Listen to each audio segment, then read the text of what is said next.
So it's really important in the structure of any peace deal as well that this money benefits Ukraine directly. This is one way of getting some compensation. Let's start though by talking about what's on the front page of the Times this morning. That is, Keir Starmer believes the deal to release up to £100 billion for Ukraine is just days away. But would it be enough to turn the tide? And what might it mean for, well, Europe's relationship with America? William, I want to start with you on this because the frozen assets issue, it's been rumbling along in the background for quite a long time now, but it seems to have come to the fore in the last week. What do you make of this promise by Keir Starmer that there could be a solution just a few days away?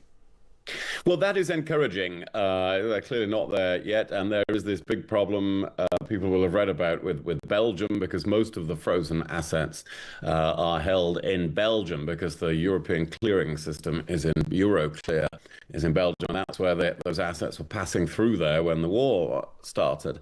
So the position of Belgium is critical. They don't want to get sued in the future when the war is over by Russia for having taken away their assets.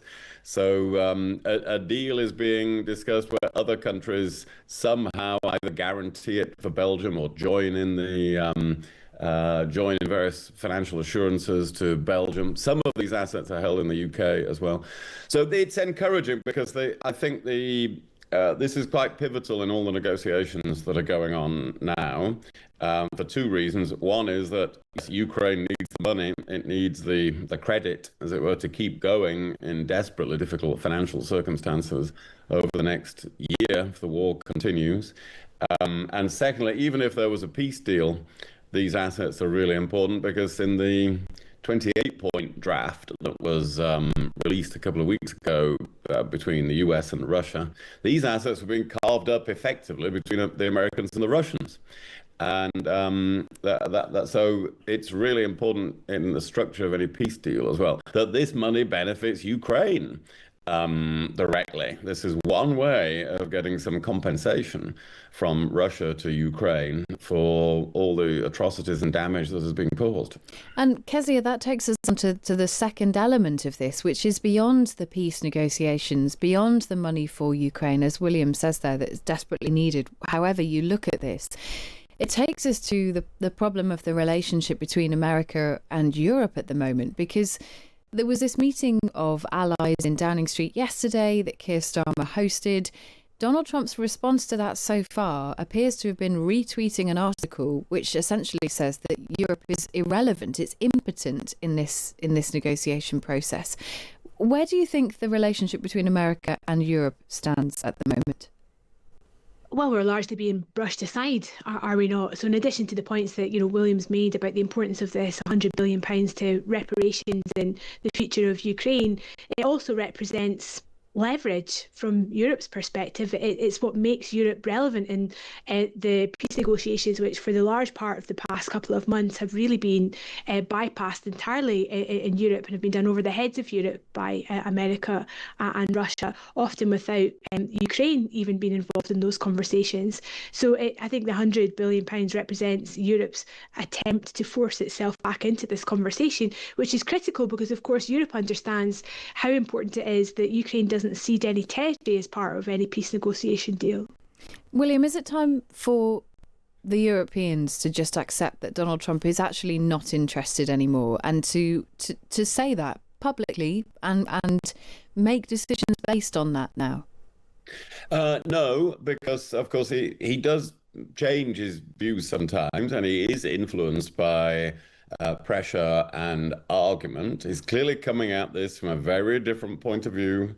That was very clear in that national security strategy that the United States released at the weekend, basically thinking that they've got to concentrate on China and Europe has to just settle its own affairs with Russia, even in a disadvantageous way. So it's a very different way of looking at it from how we on the continent of Europe look at these things. But we need American assets. We need American support.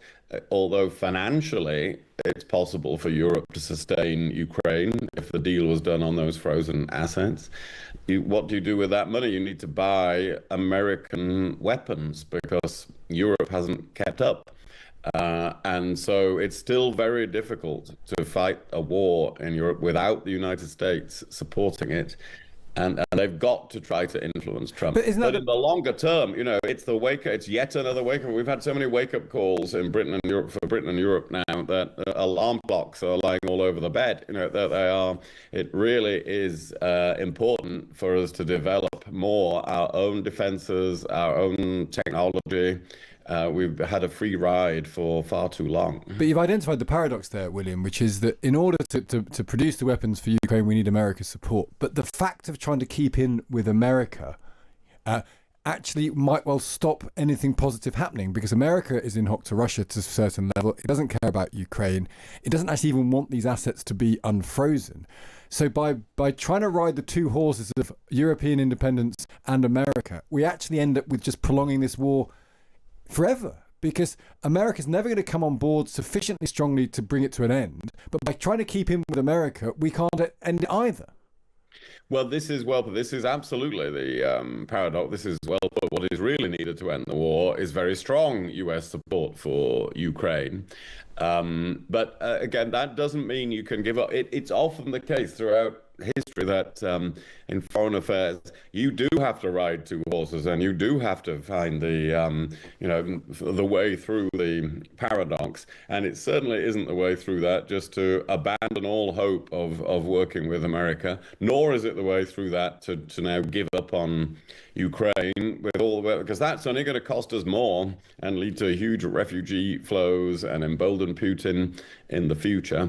So yeah, it's very difficult. It's an extremely difficult situation. That's why you see all those leaders gathering in 10 Downing Street yesterday, and probably a lot more meetings to come over Christmas, I would have thought.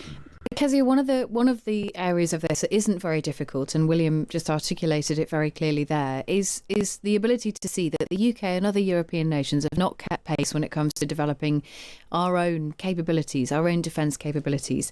The Labour government promised a defence industrial strategy. They promised that by the summer, they then delayed it to the autumn, and now we've been told by the end of the year. There are starting to be reports that may well be pushed now into 2026, and you can see from the front page of the Daily Mail today, but the reporting in every single newspaper, that there is real fury from the heads of the armed forces, the services, about their sense that the government is not backing up what it's saying in public with what it's doing behind the scenes. How important is it for the Prime Minister to come forward with this defence industrial strategy and to do it quickly? Incredibly so, and you're right, Kate, to say it should have been done by now. I feel like John Healey was really on the front foot in the early days of the Labour government to make the case for why this was absolutely critical and necessary. And as a result of being so strong on that, I think Labour got a degree of deserved credit for putting defence funding back at the forefront of Labour's kind of narrative. I don't understand how it's fallen back. When you read in between the lines of the stories that you're reading and I'm reading, Kate, the narrative seems to be that it all boils down to once again a battle with the Treasury, but that's really not good enough given the stakes we're talking about today.